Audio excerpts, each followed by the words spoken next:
Good afternoon, student. Science part 2 चा lesson number 3 life process in living organism part 2 हा lesson आपण काल चालू केला. यामध्ये फर्स्ट लेक्चर तुमचं रिप्रोडक्शन मध्ये घेतलं. What is mean by reproduction, types of reproduction. त्या टाइप्स ऑफ रिप्रोडक्शन मध्ये फर्स्ट होतं असेक्शुअल रिप्रोडक्शन, सेकंड आहे सेक्शुअल.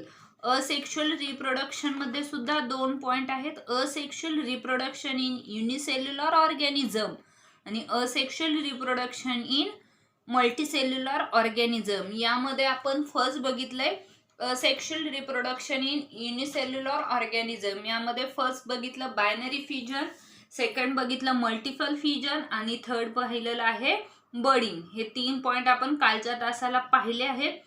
आज आपण नवीन पॉइंट चालू करतोय asexual reproduction in multicellular organism.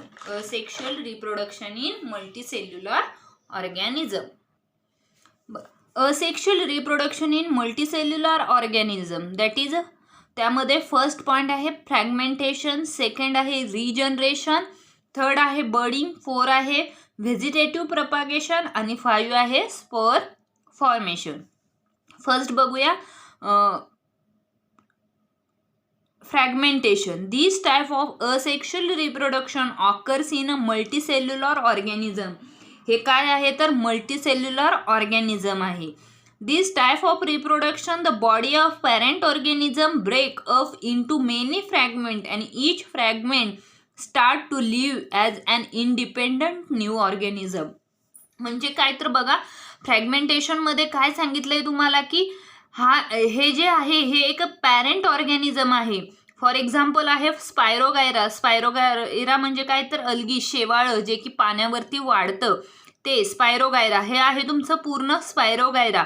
या स्पायरोगायराचं काय होतं तर parent organism break up into many fragment. ह्या स्पायरोगायराचं ब्रेक होतं आणि ब्रेक होऊन दोन नवीन स्पायरोगायरा काय होतात तयार होतात. Body of parent organism break up into many fragment and each fragment start to live as independent new organism. म्हणजे काय तर ह्या स्पायरोगायरा ब्रेक होऊन नवीन स्पायरोगायरा तयार होतात आणि हा झालेला हा एक नवीन स्पायरोगायरा आणि हा सेकंड हे स्वतःचे जीवन काय करतात, स्वतः जगतात. म्हणजे an independent new organism स्वतः. This type of reproduction occurs in algae like Spirogyra and spongy like Cycon. आणि हे काय आहे तर एक अलगी आहे, शेवाळ आहे, ते स्पायरोगायरावरती शेवाळ आहे. फॉर एक्झाम्पल स्पायरोगायरा हे स्पॉन्जन्स म्हणजे शेवाळ्यावरती किंवा पाण्यावरती येणारं जे ग्रीन कलरचं असतं. This is a spongy like sycon, त्याला आपण सायकॉन असं म्हणतो. Whatever there is a planetary of water and nutrients are available to Spirogyra.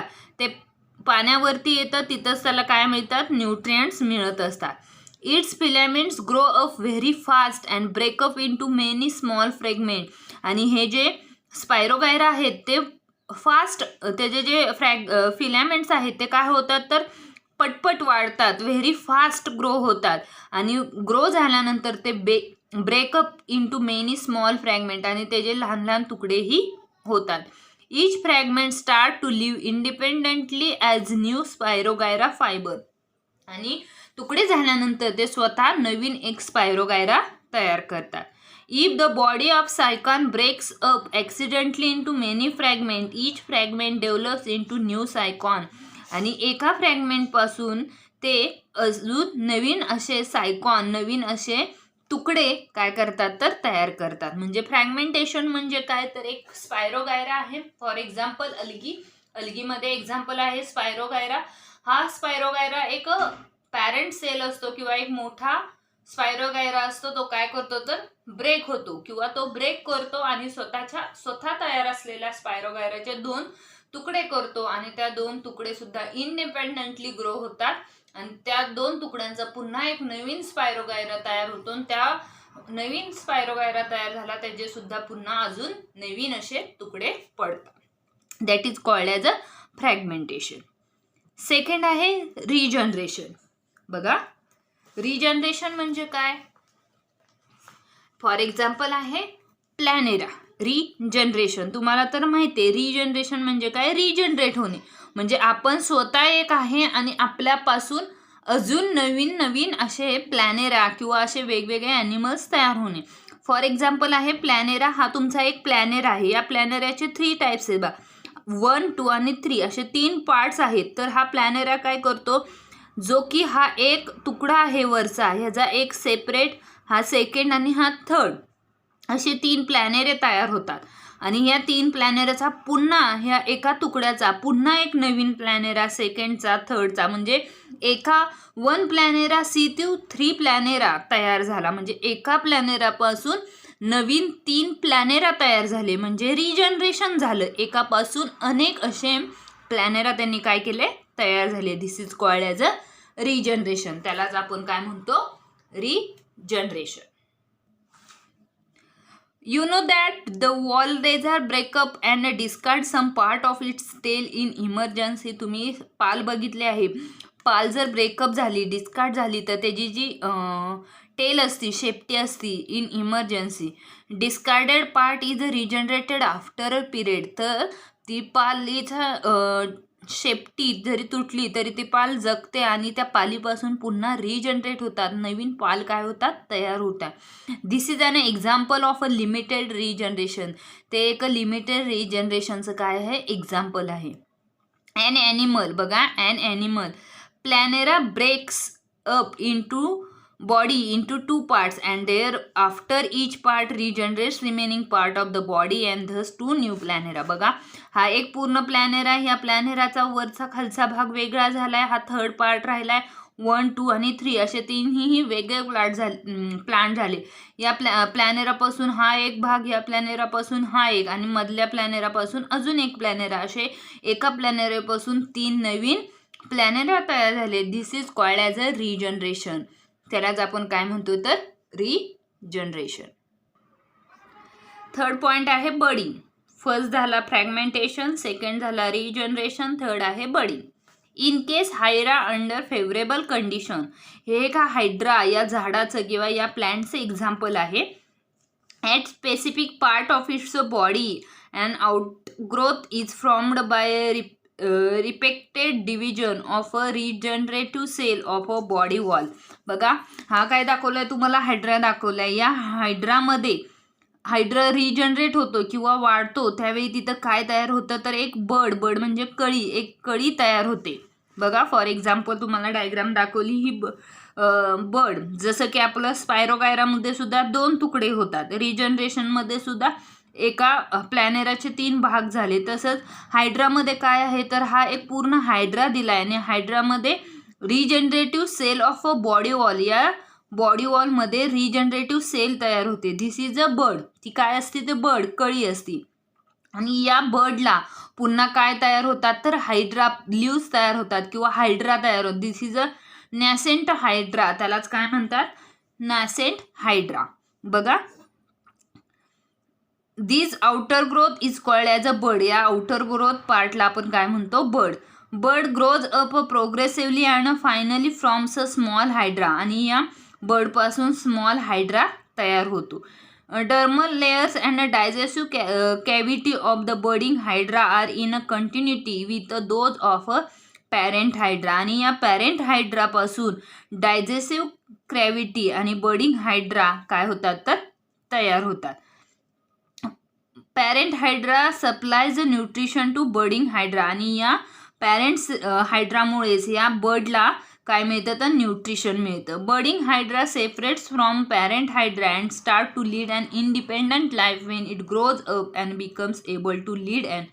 आणि हा जो पॅरेंट हायड्रा आहे त्यापासून इथं काय होतं, हा हायड्रा पुन्हा कट होतो आणि हा कट झालेला हायड्रा कट होतो आणि इथून पुन्हा हा हायड्रा नवीन तयार होतो आणि तो इंडिपेंडंटली तयार होत असतो. 4 आहे vegetative propagation. Asexual reproduction in multicellular organism मधला point number 4, vegetative प्रपागेशन.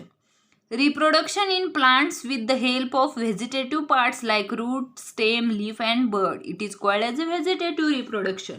Vegetative reproduction म्हणजे काय तर ज्या प्लांटचं रूट, स्टेम, लीफ आणि बर्ड आपण घेतो, this is called as a vegetative reproduction. Vegetative propagation in potatoes is perform with the help of eyes present on a tuber. बघा, तुम्ही बटाटा बघितला आहे, बटाट्याला जो कोंब येतो दॅट इज बर्ड, त्याला आपण काय म्हणतो, बर्ड. म्हणजेच काय तर ते काय असतं, आईज, पोटॅटोला आलेले आईज, आणि त्या आलेल्या कोंबामुळे अजून एक नवीन बटाटा काय होतो, तयार होतो.